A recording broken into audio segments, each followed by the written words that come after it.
चवर तख्त ते मालक गुरता गद्दी ते सुभायमान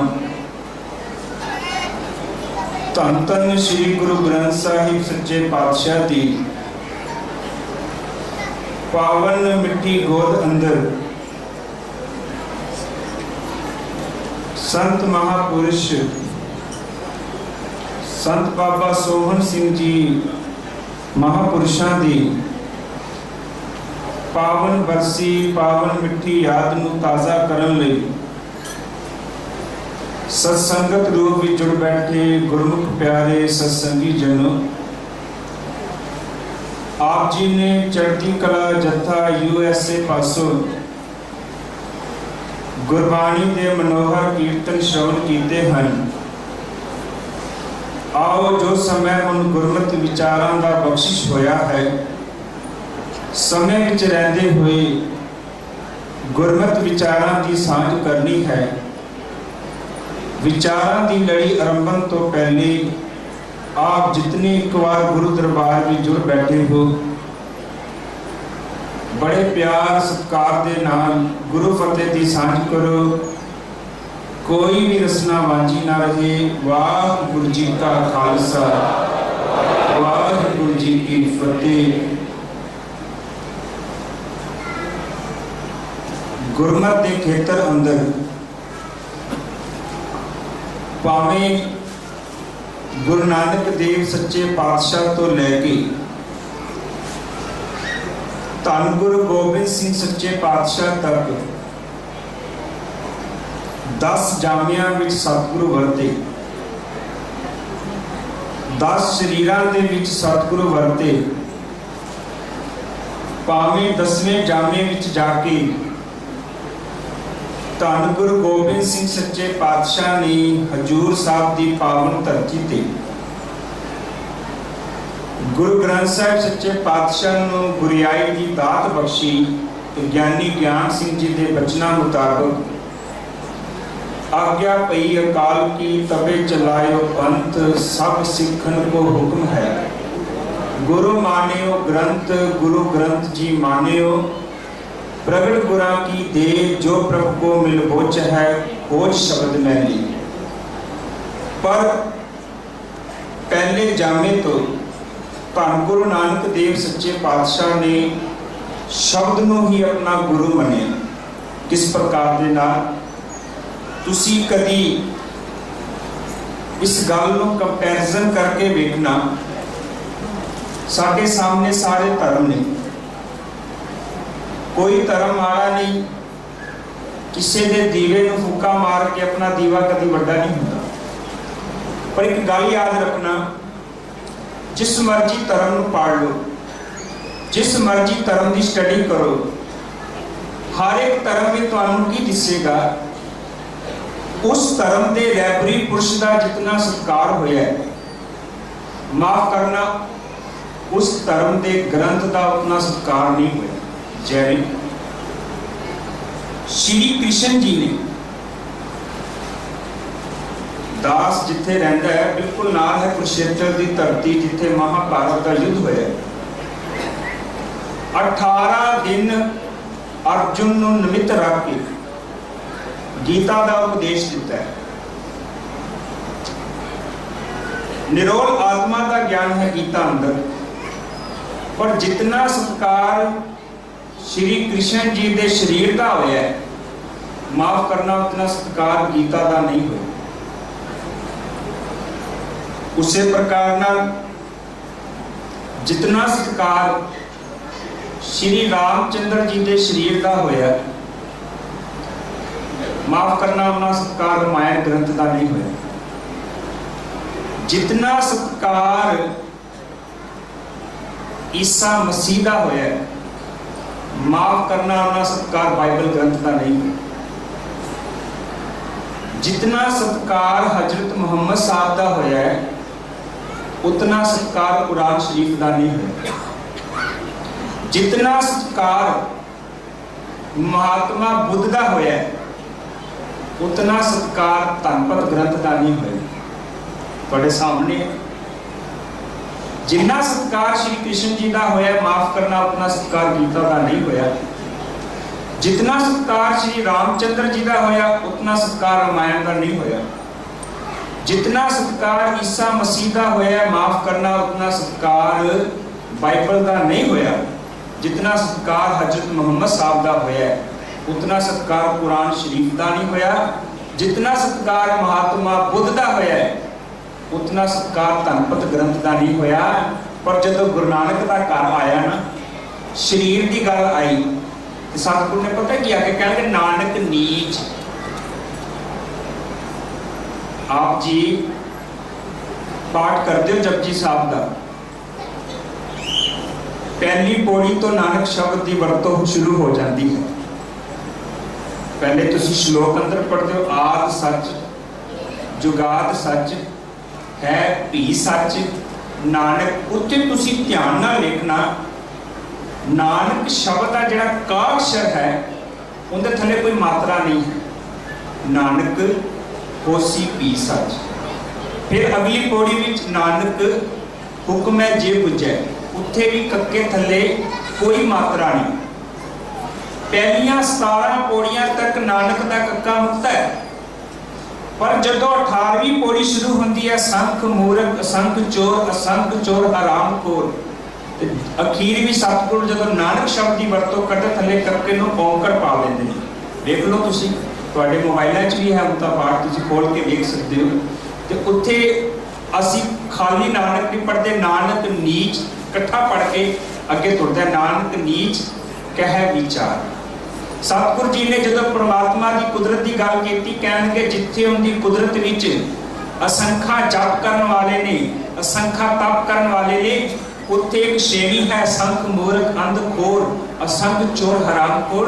कहणगे मैं भी विचकार ही हाँ। नानक नीच कह विचार, अपने आप को नीच किया। फिर तुसी अगे चलो, इसे जपजी साहब अंदर गुरु नानक साहब ने जो अपनी गल की, कहते नानक क्या विचारे, विचारा नानक ही कह सकता है।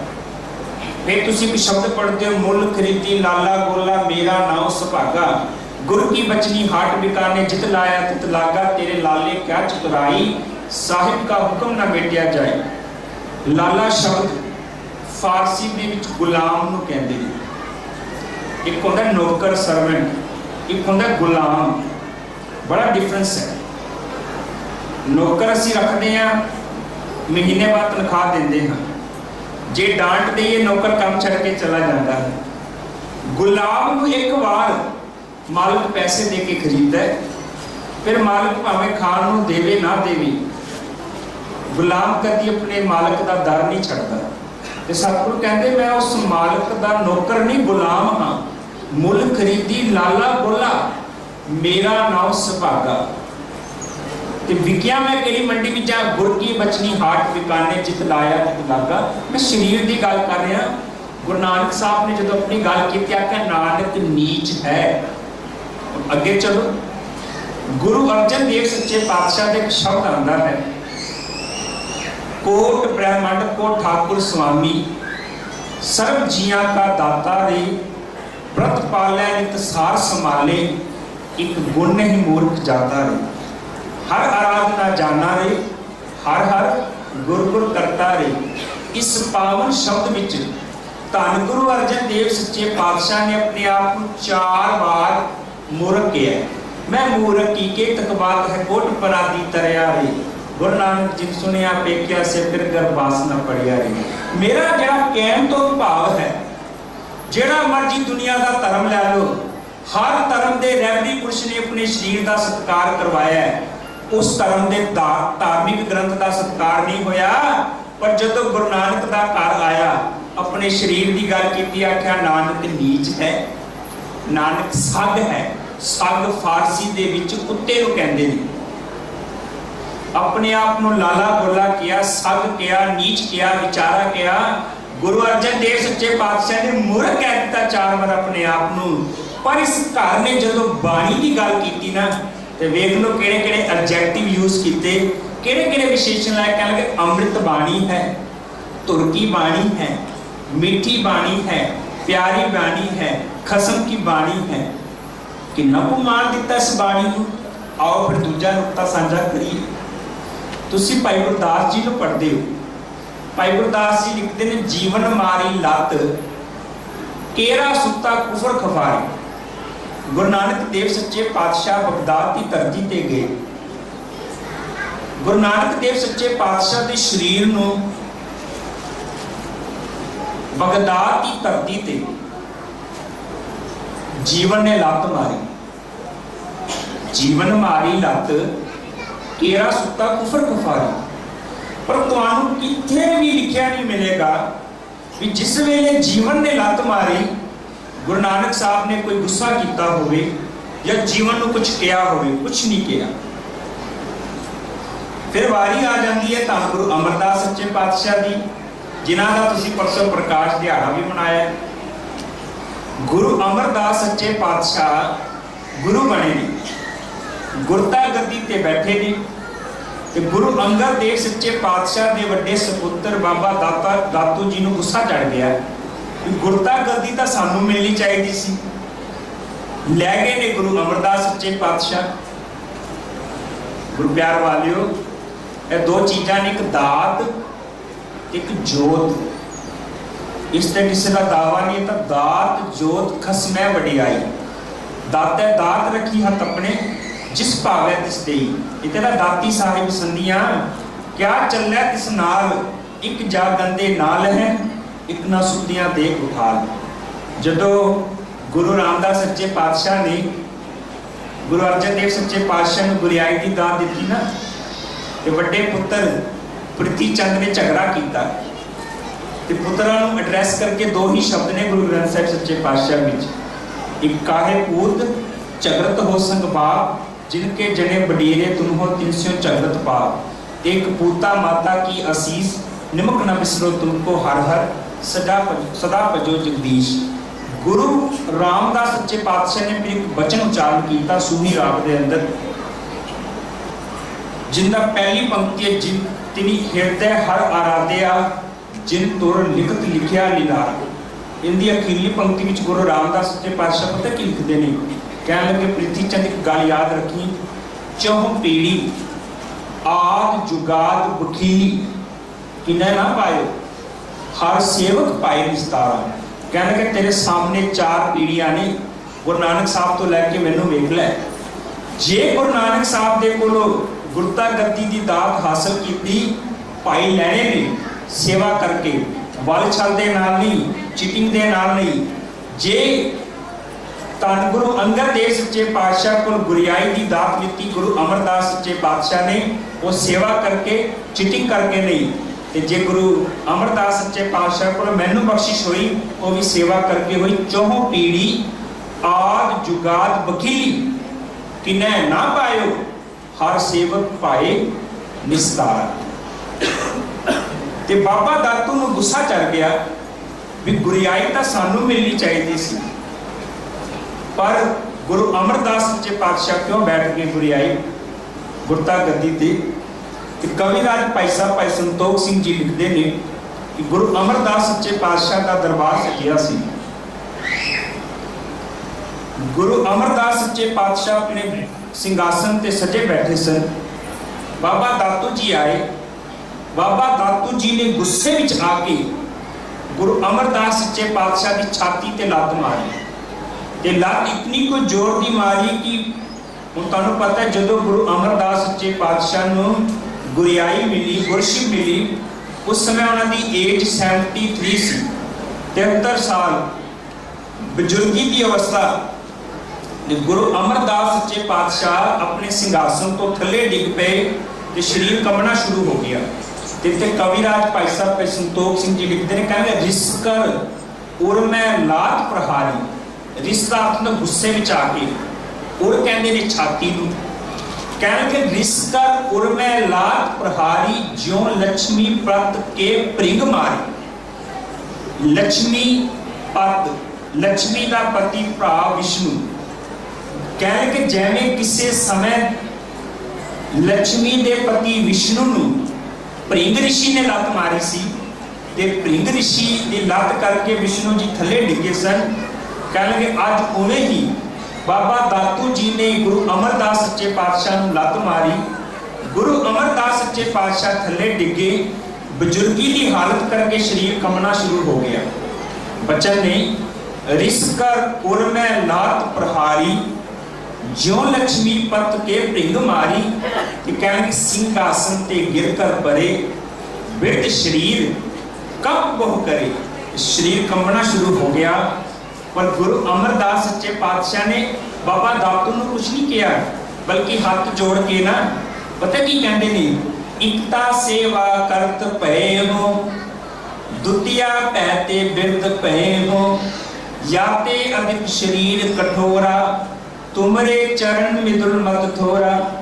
कहने कि तुसी गुरु पुत्र हो। मैं 62 साल की उम्र तो लैके 73 साल की उम्र तक सेवा की है तुहाडे पिता की। सेवा करके शरीर मेरा बड़ा हार्ड हो गया है। तुहाडे चरण कमल वर्गे मुलायम ने, तुसी मैनूं लत मारी, किते तुहानूं सट्ट तां नहीं लगी। इतिहासकार लिखते हैं गुरु अमरदास सच्चे पातशाह ने बाबा दातू जी के पैर घुटने शुरू कर दिते। मैं जिस नुकते पे तुहानूं लियाना चाहता, देखो गुरु नानक देव सच्चे पातशाह नूं जीवन ने लत मारी, गुरु नानक साहब ने कुछ नहीं किया। गुरु अमरदास सच्चे पातशाह नूं बाबा दातू ने लत मारी, गुरु अमरदास सच्चे पातशाह ने कुछ नहीं किया। पर जदों 7वें जामे अंदर धन गुरु हर राय साहब जी का समय आया, उन्होंने सुपुत्र बाबा राम राय ने औरंगजेब के दरबार में जाके ना गुरबाणी की एक पंक्ति बदल दी। वो पंक्ति है, मिट्टी मुसलमान की पेड़े पे घूमिया। उन्होंने कह दिता जाके कि मिट्टी बेईमान की है। वैसे चाहिए सी कि बाबा राम राय जी इस पंक्ति को क्लैरिफाई कर दे भी कहना की चाहते नहीं गुरु नानक देव सच्चे पातशाह। असल दे विच गुरु प्यार वालिओ, असी लोग जदों कोई पुरानी स्वास त्यागदा है, असी अगन भेंट करते हैं। सनातन मत विच भी अगन भेंट किया जाता है, पर इस्लाम मत वाले अगन भेंट नहीं करते, वो दफनाते नहीं। क्यों? उन्होंने विचारधारा है कि अगर जीव नूं इत्थे अगन भेंट किया तो इस जीव नूं अगे जाके नरकां दी अग भी सड़ना पेगा, दोज़ख की अग भी सड़ना पेगा। याद रखना, शरीर नूं संभालण की क्रिया है, भावें दफना लो जे भावें साड़ लो। सतगुरु ने एको पंक्ति विच कहता, ठंडी ताती मिट्टी खाई। कह लगे भावें जल विच रोड़ दो, भावें दफना लो, भावें अगन भेंट कर दो।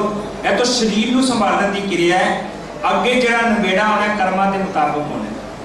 हाँ, असीं अगन भेंट इस करके करते हाँ भी कोई बंदा अगर बीमारी करके मरिया है, उनके शरीर तो कोई इन्फेक्शन ना फैले, इस करके अगन भेंट करते हैं। पर उन्होंने विचारधारा की है इस्लाम मत की, वो कहते दफनाओ जी, इत्थे अगन भेंट किया तो फिर अगे भी नरकां दी अग भी सड़ना पेगा। तो गुरु नानक देव सच्चे पातशाह कहते फिर एक गल याद रखी, आग तो तू फिर भी नहीं बच सकता। कहनी जिथे मुसलमान वीर कबर खोदते ने ना, याद रखना उस जगह की मिट्टी बड़ी चिकनी होती है। आम तौर पर पोट मेकर कुम्हार जदों बर्तन तैयार करते नहीं तो बर्तन तैयार करने जी मिट्टी लैके आते हैं, उस थां तो लैके आते हैं जिथे किसी की कबर होवे, क्योंकि कबर वाली थां की मिट्टी बड़ी चिकनी होती है। सतगुरु जी कहने लगे एक कुम्हार, एक पोट मेकर मुसलमान वीर की कबर ते गया, उत्थों की मिट्टी लैके आया, मिट्टी को अपने घर में पानी पा के गुनिया। हुण उस गुनी हुई मिट्टी के नाल उन्हें कई प्रकार के शेप्स के बर्तन तैयार किए। कहने लगे हुण बर्तनां नूं पकाना सी ते पकाने लई कित्थे रखिया? अग ते। कहने लगे जिहड़ा अग ते रखिया है वो की है? मुसलमान वीर की कबर की मिट्टी है ना, अग तो फिर भी नहीं बच सकिया। मिट्टी मुसलमान की पेड़े पई कुम्हार, कट भांडे इट्टा किया, जल्दी करे पुकार, जल जल रोवे बपड़ी, चढ़ पवे अंगियार। मेरा कहन तो भाव जिथे मैं बेनती कर रहा चाहिए सी कि बाबा राम राय जी क्लैरीफाई कर दे कि गुरु नानक देव सच्चे पातशाह की कहना चाहते हैं, पर उन्होंने एको गल कह दी, लिखारी की भुल है, उत्थे लिखिया मिट्टी बेईमान की ना कि मिट्टी मुसलमान की। वो गल वो खबर जिस वेले धन गुरु हरराय साहब जी दे कोल पहुंची किरतपुर साहब की धरती ते, कहने लगे एक गल याद रखना, इस गुरु नानक दे घर विच शरीर दियां लत्तां बर्दाश्त ने, वो पहले जामे विच जीवन ने लत मारी, वो असी बर्दाश्त कर लई, तीजे जामे विच बाबा दातू ने लत मारी, वो असी बर्दाश्त कर लई, पर हुण भावें राम राय मेरा पुत्र है, उन्हें सानू लत नहीं मारी, उन्हें शब्द नूं लत मारी है, शब्द की लत इत्थे बर्दाश्त नहीं। भावें राम राय मेरा पुत्र है, जाके कह दे राम राय जेड़े पासे मुंह है चला जा, साडे मुंह ना लगी। इस घर दे विच शुरू तो बाणी नूं सत्कार दिता है। आओ थोड़ा जा गुरु नानक साहब तो शुरू करिए। गुरु नानक देव सच्चे पातशाह सुमेर पर्वत ते गए, सिद्धा दे नाल गोष्ठी हुई। सिद्ध सवाल करते ने, कवन मूल कवन मत वेला, कवन गुरु जिसका तू चेला। ते सतगुरु ने को गल की, पवन आरंभ सतगुरु मत वेला, शब्द गुरु सुरत चेला। जे सिद्धा ने एक गल कही, कहने लगे गुरु नानक देव सच्चे पातशाह तुहाडे कोल कोई करामात है। देखो प्रोफेसर साहिब सिंह जी ने बबाणियां कहानियां दे विच बड़ा प्यारा वचन लिखे है, कहते असीं धुप्पे बहिंदे हां, जदों असीं धुप्प दे विच असीं सन बात करदे हां, सानूं कदी कोई प्रॉब्लम नहीं होई, पर उसे धुप्प नूं उसे सन नूं जदों असीं किसी लैंस राहीं फोकस करदे हां, ਉਹੀ ਧੁੱਪ ਸਾਡੇ शरीर ਨੂੰ ਸਾੜਦੀ है। कहने लगे इन बिन जदों सिख अपनी सुरत नूं शब्द दे नाल फोकस करता है, ਇਹ ਰਿੱਧੀਆਂ ਤਾਂ ਪਿੱਛੇ ਆ ਜਾਂਦੀਆਂ ਨੇ। ਸਤਿਗੁਰ ਦਾ ਦੀ 18 ਸਿੱਧੀਆਂ ਪਿੱਛੇ ਲੱਗੀਆਂ ਫਿਰੈ, ਜੋ ਹਰ ਹਿਰਦੈ ਸਦਾ ਵਸਾਈ। ਅੱਜ ਸਾਇੰਸ ਵਿੱਚ ਟੱਚ ਥੈਰੇਪੀ ਨੂੰ ਮੰਨਦੀ ਹੈ। गुरु गोबिंद सिंह सच्चे पातशाह ने थापड़ा ही दिता सी भाई बचित्र सिंह नूं, कह लगे चिवणा का हाथी आ रहा है, साडा हाथी किहड़ा घट है, साडा बचित्र सिंह किहड़ा किसी तो घट है, तो तुहाडे सामने है। तो मैं एक गल कहंदा, मैं कि वो भाई बचित्र सिंह ते हाथी की लड़ाई नहीं सी, वो शराब ते अमृत की लड़ाई सी। मस्त हाथी ने शराब पीता सी, शराब पीती सी, ते बचित्र सिंह कोल गुरु दा अमृत सी। फिर तुसीं वेखो जपजी साहब का तुसीं पाठ करदे हो, 4 खंड 5 खंडां दा तुसीं जिक्र पढ़दे हो, ज्ञान खंड, धर्म खंड, श्रम खंड, कर्म खंड ते सच खंड। ते जिहड़ी कर्म खंड वाली पौड़ी है ना, उनदे विच ही सतगुरु ने सच खंड का जिक्र किया है। ते कर्म दे अर्थ हुंदा बख्शिश। ते सतगुरु की कहंदे, कहंदे जो सिख बख्शिश वाले खंड विच पहुंचदा है, कर्म खंड की बाणी जोर, इत्थे बाणी दा अर्थ गुरबाणी नहीं है, इत्थे बाणी दा अर्थ है बनावट। कह लगे उस सिख दी अवस्था जिहड़ा कर्म खंड ते बख्शिश वाले खंड विच पहुंच गया है, वो बड़ी जोर वाली हो जाती है।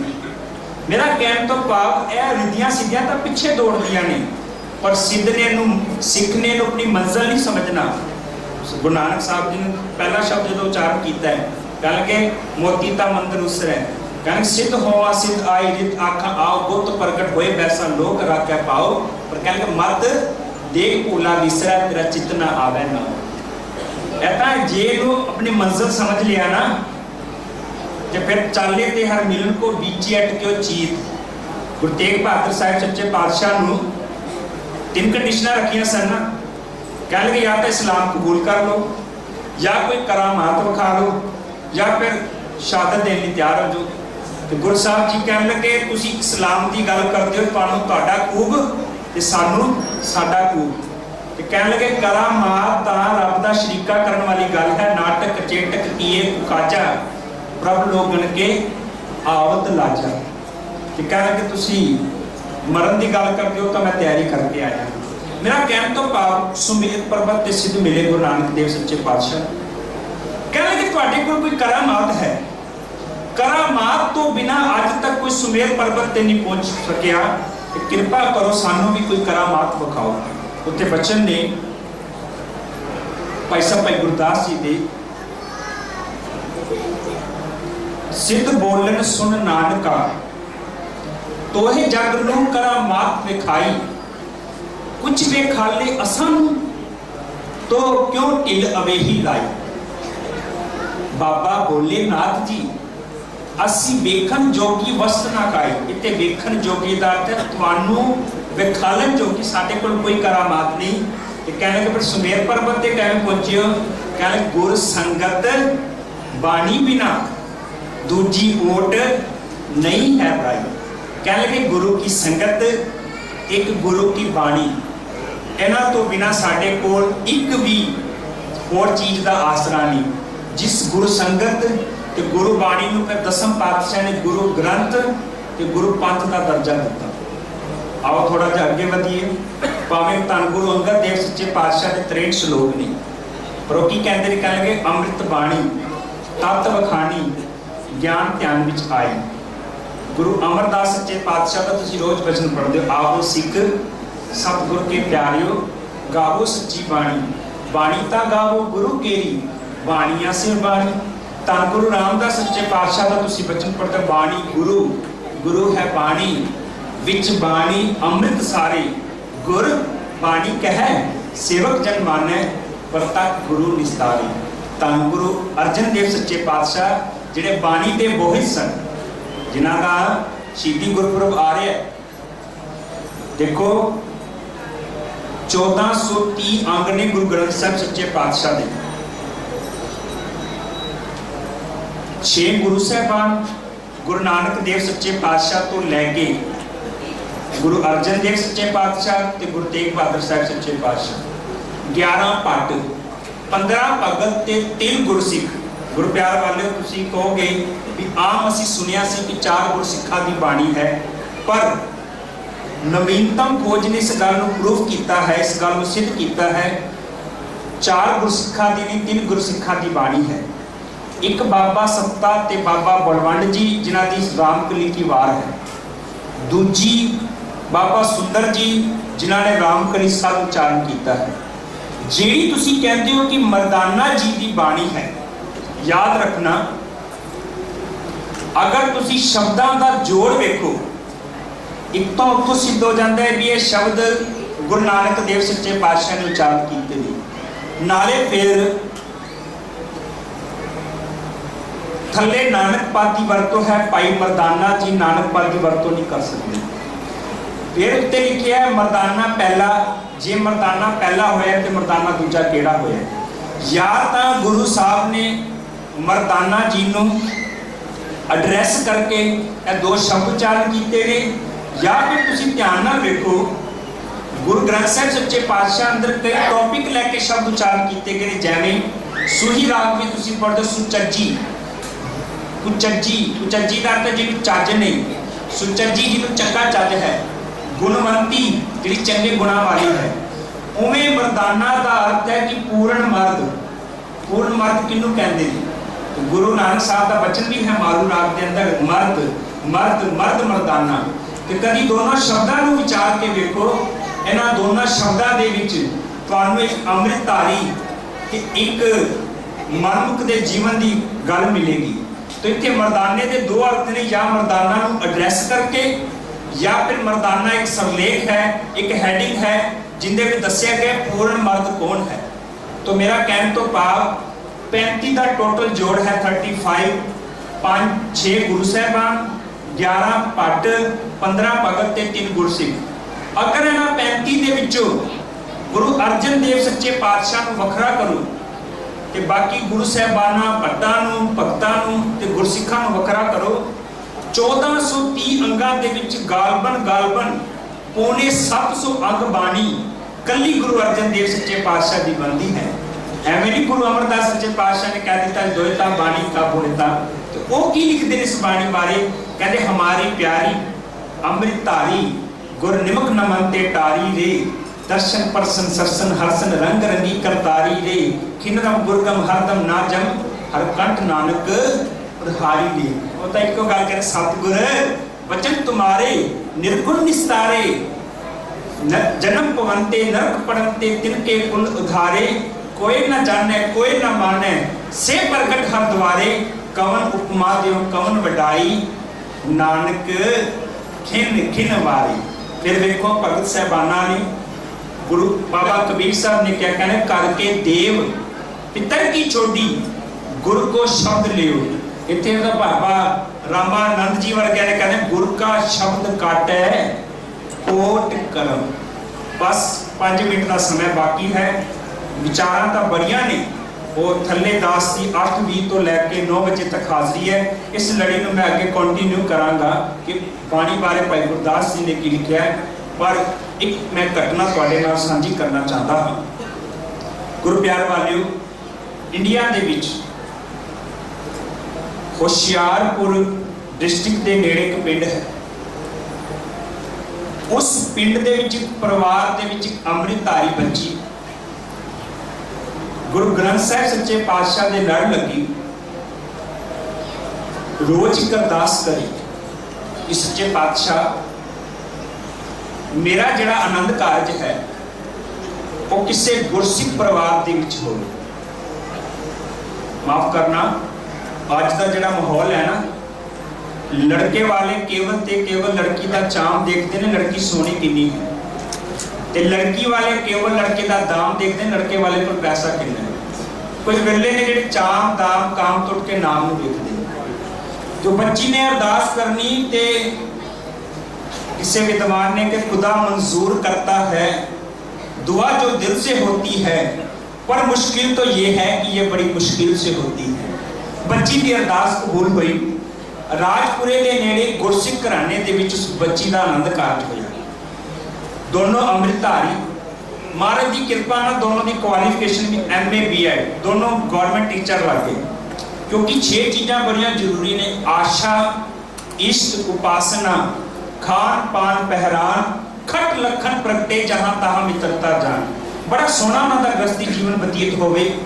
महाराज की कृपा ना उन्होंने घर एक बच्चे ने जन्म लिया। 8 साल बड़े वधिया गृहस्थ के बतीत हुए। कई बार सतगुरु भी अपने सिख का परचा पा लेंदा है। एक अरदास करया करो, सच्चे पातशाह या परचा ना पाई, जे परचा पावे तो पर इन्नी को हिम्मत भी बख्शी कि उन्हें जार लीए, तेरा दर छड़ के ना जाइए। उस गुरसिख नूं TB की शिकायत हो गई। 1 साल निरंतर उन्होंने इलाज कराया, कितों ठीक ना हुए। अकाल पुरख का हुक्म समझ के ओ गुरसिख अपने घर बैठा है, अपनी घरवाली नूं कहता है कि अकाल पुरख का हुक्म, मैनू TB की शिकायत हुई है, साल हो गया है, थां थां ते जाके इलाज कराया, ठीक नहीं होए, कोई गल नहीं, पर मैं चाहता हाँ कि 2 दिन तू बच्चियां नूं लैके गुरदासपुर चली जा, बच्चियां का मन बहल जाएगा। सारे घर की सैटिंग करके वो गुरदासपुर पहुंची है। बुधवार का दिन सी, उनकी माँ कहती है कि ये आ गई है, चल आराम कर, एक गल याद रखी, सवेरे समय से तैयार हो जाई, असी जाना है। बच्ची पूछती है कित्थे जाना है, कहने कि साडे पिंड तो बाहर एक तांत्रिक बाबा है, वो मंत्र पढ़ के एक तबीत देता है, वो तबीत तेरे घर वाले की बांह ते बन्नांगे, उनकी TB की शिकायत दूर हो जाएगी। वो बच्ची कहती माँ तैनूं पता नहीं, मैं कलगीधर पातशाह का अमृत पान किया है, मैं गुरु ग्रंथ साहिब सच्चे पातशाह के लड़ लगी हाँ। कहते हाँ, कहने के गुरु ग्रंथ साहिब सच्चे पातशाह कहते राम नाम जो जन जपै, अन दिन सत जागै, तंत्र मंत्र ना जो ही तित चाक ना लागे। माँ ने बड़ा जोर लाया, बच्ची अपने स्टैंड ते रही। अखीर माँ ने एक गल कही, जदों माँ ने बड़ा जोर लाया, बच्ची ने एक गल कही, कहती माँ वध तो वध की होएगा, वध तो वध मेरे घर वाले की TB की शिकायत दूर नहीं होएगी, वो बीमारी करके मर जाएगा। कहती सिर ते चिट्टी चुन्नी लै लवांगी, पर गुरु ग्रंथ साहिब का लड़ छड़ के मैं कित्थे नहीं जाना। भाई साहब पता नहीं बच्ची ने कैवें रात कट्टी, सवेर हुई, अपने पिंड वापस आ गई। जदों अपने पिंड वापस आई, गुरु प्यार वालियो तुसी हैरान हो जाओगे, अपने घर पहुंची, आराम किया, घर की सफाई शुरू की, कन्ना विच माँ के बचन बोलने शुरू हो गए। कहने केड़ा गुरु ग्रंथ साहिब जिहड़ा बोल नहीं सकता, ਕਿਹੜਾ ਗੁਰੂ ਗ੍ਰੰਥ ਸਾਹਿਬ ਜਿਹੜਾ ਚੱਲ ਕੇ ਕਿਸੇ ਦੇ ਘਰ ਨਹੀਂ ਜਾ ਸਕਦਾ, ਕਿਹੜਾ ਗੁਰੂ ਗ੍ਰੰਥ ਸਾਹਿਬ ਜਿਹਨੇ ਸਾਲ ਹੋ ਗਿਆ ਤੇਰੇ ਘਰ ਵਾਲੇ ਨੇ ਠੀਕ ਨਹੀਂ ਕੀਤਾ। ਇੰਨੇ ਦੇਰ ਤੱਕ ਘਰ ਦਾ ਦਰਵਾਜ਼ਾ ਖਟਕਿਆ, ਬੱਚੀ ਨੇ ਦਰਵਾਜ਼ਾ ਖੋਲਿਆ ਤੇ 5 ਤਿਆਰ ਸਿੰਘ ਧੰਨ ਗੁਰੂ ਗ੍ਰੰਥ ਸਾਹਿਬ ਜੀ ਦਾ ਸਰੂਪ ਵਿਰਾਜਮਾਨ ਹੈ ਸਿਰ ਤੇ। ਅਸਲ ਵਿੱਚ ਗੁਰੂ ਸਾਹਿਬ ਨੇ ਵੇਖੋ ਕਿਵੇਂ ਵਿਧ ਬਣਾਈ। ਉਹਨਾਂ ਦੀ ਗਲੀ ਵਿੱਚ ਕਿਸੇ ਨੇ ਆਪਣੇ ਘਰ ਕੱਚੇ ਕਮਰੇ ਵਿੱਚ ਪ੍ਰਕਾਸ਼ ਕੀਤਾ ਸੀ। ਸਵੇਰ ਤੋਂ ਇਤਨੀ ਕੋ ਬਾਰਿਸ਼ ਪੈ ਰਹੀ ਸੀ ਕਿ ਉਹ ਕਮਰਾ ਚੋਣਾ ਸ਼ੁਰੂ ਹੋ ਗਿਆ। ਉਹਨਾਂ ਨੂੰ ਪਤਾ ਸੀ ਕਿ ਇਹਨਾਂ ਦੇ ਘਰ ਇੱਕ ਐਕਸਟਰਾ ਕਮਰਾ ਹੈ। ਉਹ ਕਹਿਣ ਲੱਗੇ ਅਸੀਂ ਚਾਹੁੰਦੇ ਹਾਂ ਕਿ ਤੁਹਾਡੇ ਕਮਰੇ ਵਿੱਚ ਪ੍ਰਕਾਸ਼ ਕਰੀਏ। ਤਿਆਰੀ ਕੀਤੀ ਗਈ। ਅੱਜ ਮਾਂ ਨੇ ਇੱਕ ਗੱਲ ਕਹੀ ਸੀ, ਕਹਿੰਦੇ ਕਿਹੜਾ ਗੁਰੂ ਗ੍ਰੰਥ ਸਾਹਿਬ ਜਿਹੜਾ ਬੋਲ ਨਹੀਂ ਸਕਦਾ। ਤੇ ਅੱਜ ਜਦੋਂ ਗੁਰੂ ਗ੍ਰੰਥ ਸਾਹਿਬ ਜੀ ਦਾ ਵਾਕ ਲਿਆ ਨਾ, ਤੇ ਪਤਾ ਗੁਰੂ ਅਰਜਨ ਦੇਵ ਪਾਤਸ਼ਾਹ ਕੀ ਬੋਲੇ, परमेश्वर दिता बनना दुख रोग का डेरा बनना, आनंद करे नर नारी हर हर प्रभ कृपा तारी, संतो सुख होवा सब थाई, पार ब्रह्म पूर्ण परमेश्वर रब रहा सबनी जाई, तुरकी बाणी आई तिन सगली चिंत मिटाई, वो हुक्म होने की देर है घर वाला बिल्कुल ठीक हो गया। गुरु प्यार वाले मैं एको गल कहना चाहता, जिथे यह बाणी सारे संसार के सारे रोग दूर करती है, उत्थे अमृत बाणी हर हर तेरी, सुन सुन होवे परमगत मेरी। मैंने शौक नहीं है मैं स्टेज तो किसी का टाइम खावा, क्योंकि अभी हक पराया नानका है। मैं 7:10 से बैठा तो अनाउंसमेंट 7:45 की हुई सी, तो 7:45 हो गए ने। वाहिगुरू जी का